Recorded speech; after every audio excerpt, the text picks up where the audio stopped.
ננסה ככה. טוב, אז שמי יעל עובדיה.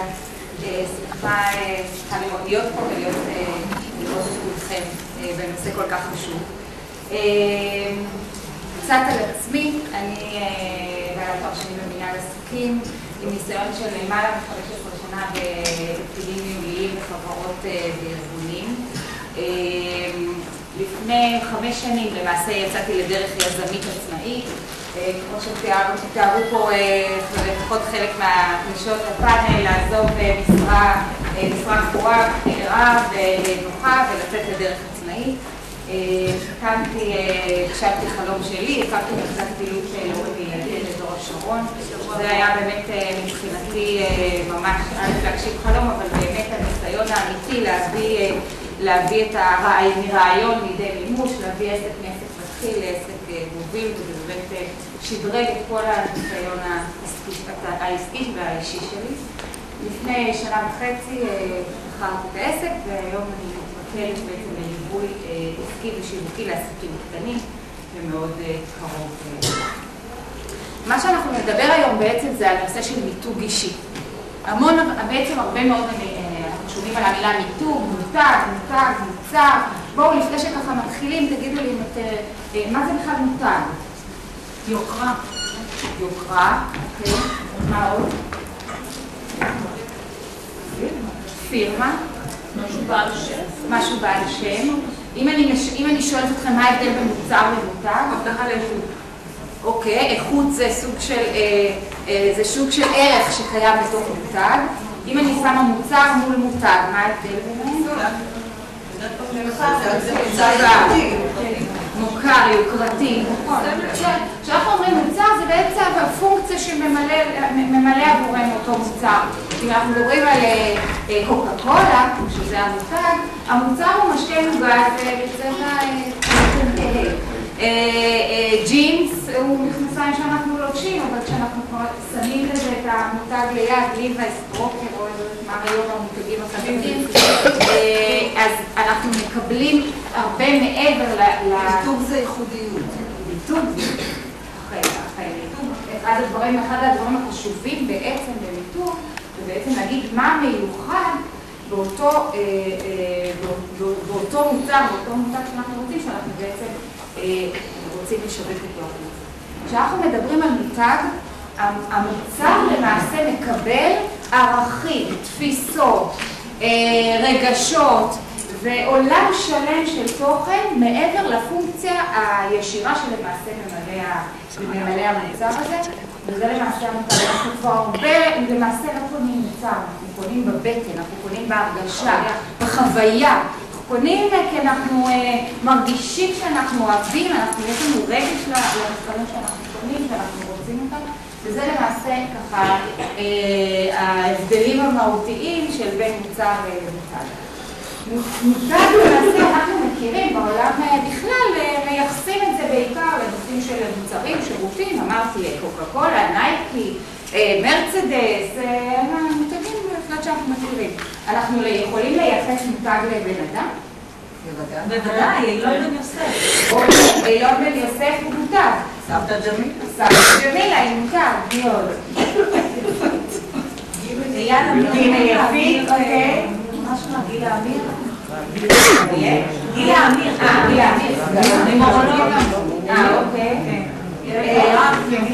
אוקיי.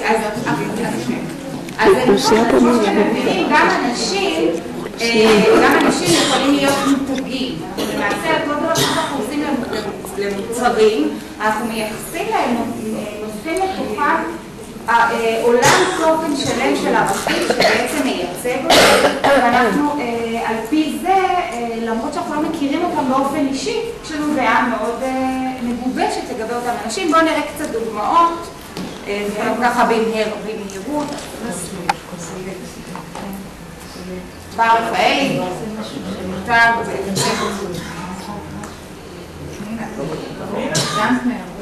מותגים? מותגים. פנינה עוד ומובן, לא חידנת שאולי הוא יותר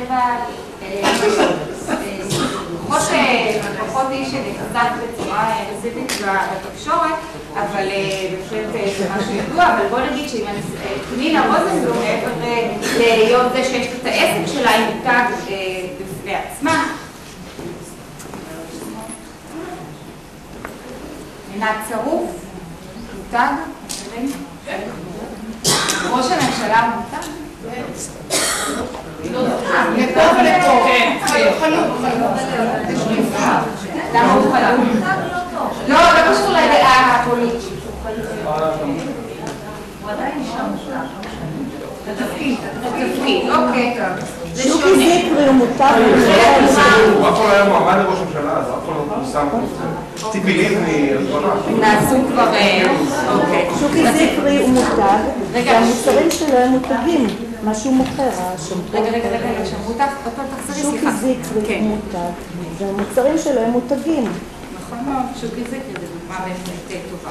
אז כמו שאנחנו רואים, אז יש לנו גם אנשים למעשה שהם מותגים, ובעצם אנחנו, כמו שאנחנו לא מכירים אותם באופן אישי, אבל יש לנו עולם שלם של ערכים ותוכן שאנחנו מייחסים להם. אז למה בעצם זה חשוב מיתוג אישי? למה צריך את זה? למה כל אחד מאיתנו צריך את זה? הכרה, כל אחד סירוב מיוחד. כל אחד רוצה להרגיש מיוחד. מה עוד? מימוש עצמי. מימוש עצמי. כסף, אוקיי. למכור את מה שיש. למכור את מה שיש, כפי שאני. מיתוג אישי בעצם נועד לעשות את כל הפעילות הזאת שאמרנו שעושים את זה למצבים שאנחנו מכירים, לעשות את זה בעצם לאדם.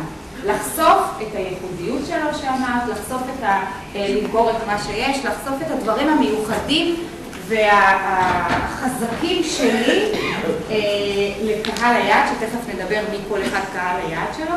מה עושה עצם החשיפה הזאת? פרסום, מה עוד? במותג אישי, מה זה עושה? שיווק עצמי, מה זה תורם לי? כסף. כסף. פרסום. כן, אז אוקיי, זה גם כסף, אבל זה גם קידום אישי, זה גם, אני לא חייבת להיות בעלת עסק כדי לעשות לעצמי שיווק עצמי שיקדם את הקריירה שלי בעבודה שאני נמצאת בה. לא, לאו דווקא, אנחנו היום מדברים המון על יזמות עסקית ואישית שכל אחד, שמי שעבדה פה עשתה את זה, אבל לאו דווקא. בהחלט נשים שנמצאות בארגונים ורוצות לקדם את עצמם, חלק מהעניין זה השיווק האישי, זה המיתוג האישי. ויש לזה הרבה מאוד דוגמאות, אני חושבת שהרבה יזדהו עם משפטים כמו שאני אגיד עכשיו באופן אישי גם חוויתי. אתם פתאום רואים שמישהו אחר מקודם, למרות שאתם בעצם הייתם אלה שלא לכאורה, הייתם צריכות להיות המקודמות, הייתם צריכים להיות המקודמים.